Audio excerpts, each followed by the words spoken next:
अस्सलाम वालेकुम नाजरीन, प्रोग्राम दूसरा रुख में खुशामदीद। मैं हूं आपका मेज़बान नादुर गुरामानी। नाजरीन, सेनेट के बाद आज कौमी असम्बली ने भी भारतीय इल्ज़ामात के ख़िलाफ़ जो मज़म्मती करारदाद है वो मंजूर कर ली है। ओवरऑल अगर देखें तो पाकिस्तान ने जो भारत के मन गढ़ंत इल्ज़ामात हैं उनको मुस्तरद भी किया है और साथ ही साथ आज़ादाना शफाफ तहकीकात की एक पेशकश भी की है, जिस पर भारत की जानिब से ताहाल कोई जवाब जो है वो सामने नहीं आ रहा। आज जो कौमी और बैनुल अक़वामी जो मीडिया के रिपोर्टर्स कह लें, उसमें जो भी नुमाइंदगान थे उनको मुज़फ़्फ़राबाद समेत जो मुख्तलिफ़ इलाके हैं उनका दौरा भी करवाया गया। और इसी के साथ साथ कल वज़ीर इत्तलात और DG ISPR ने सियासी जमातों को ब्रीफिंग भी दी। उसमें पाकिस्तान तहरीक इंसाफ को भी शिरकत की दावत दी गई थी, लेकिन PTI की जानिब से शिरकत नहीं की गई।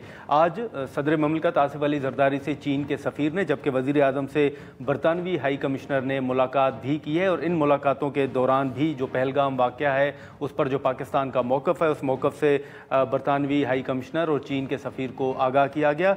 दूसरी जानिब आज अपोजिशन जो इत्तेहाद है उसकी जानिब से जो 16 नुकाती एजेंडा है वो एजेंडा भी जारी किया गया है। उस एजेंडे के नुकात पर भी हम बात करेंगे जो आज उन्होंने जारी की हैं।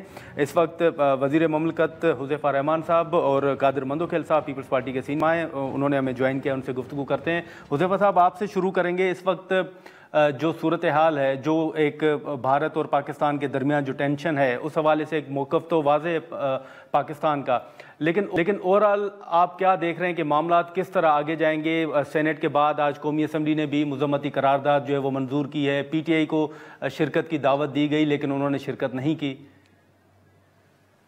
देखें जी, बहुत शुक्रिया जी। बिल्कुल, मैं इसी से आगाज़ करूँगा कि जी आप हुज़ैफ़ा समेत साहब। पाकिस्तान के जितने भी सफ़ेबल के चैनल्स हैं, सफ़ेबल के एंकर हज़रात हैं, कई दिनों से टॉक शोज़ में जब शिरकत करते थे तो उनकी तरफ से यही बात सामने आ रही थी कि पार्लियामेंटेरियन सियासी जमातों को हुकूमत जो है वो एतमाद में ले, और ख़ास तौर पर जो है पाकिस्तान तहरीक-ए-इंसाफ का नाम लिया जाता था। तो अब आप लोगों ने देख लिया कि हमने एक मुस्बत कोशिश की, उसका जो उन्होंने जवाब दिया, इसका मैं फ़ैसला आप पर और आपके व्यूअर्स पर छोड़ता हूँ।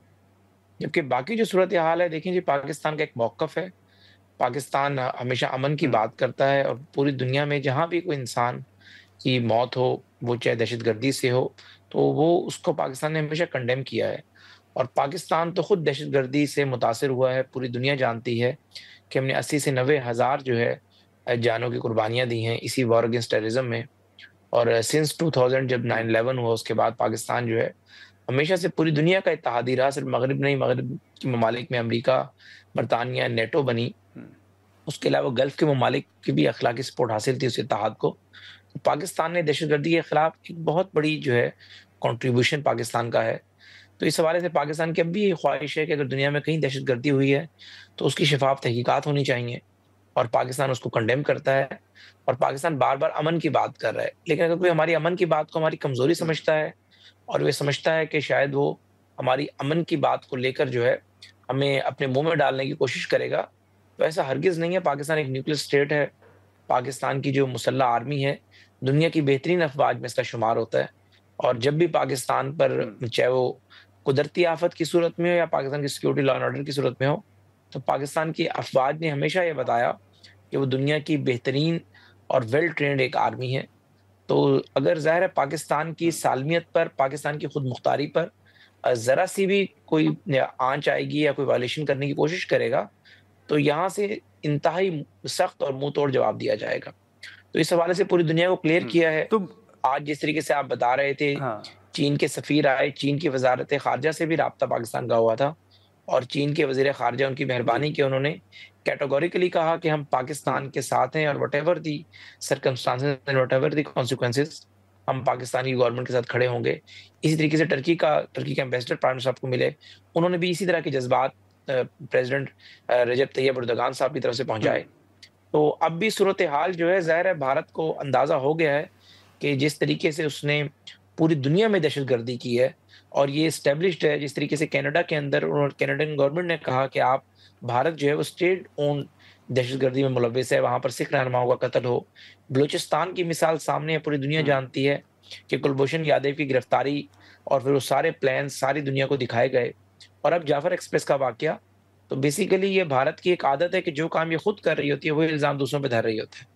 तो जिस तरीके से मोदी सरकार ठीक है। दहशतगर्दी लेकिन पूरी दुनिया में करवा रही है, मंदुखिल साहब पाकिस्तान में आपकी भी तरफ करा रही आऊँगा है। सर। आप मंदुखिल साहब क्या देख रहे हैं? जैसे हमेशा जैसे हुज़ैफ़ा साहब ने भी कहा कि कहा तो जाता है कि पीटीआई को शिरकत की दावत दी जाए, लेकिन वो मुज़ाकरात हों या कमेटियों के इजलास हों, उनमें पीटीआई शिरकत नहीं करती।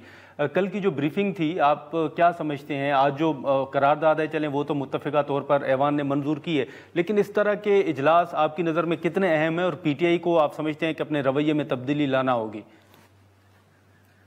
देखिए गोरामानी साहब, आप थोड़े दिन पहले देख ले कि गौर खान साहब का जो बयान आया था कि आप किस तरह कौम को जी। मुतहद कर सकते हो जब आप इमरान खान से मुलाकात नहीं कराते हो।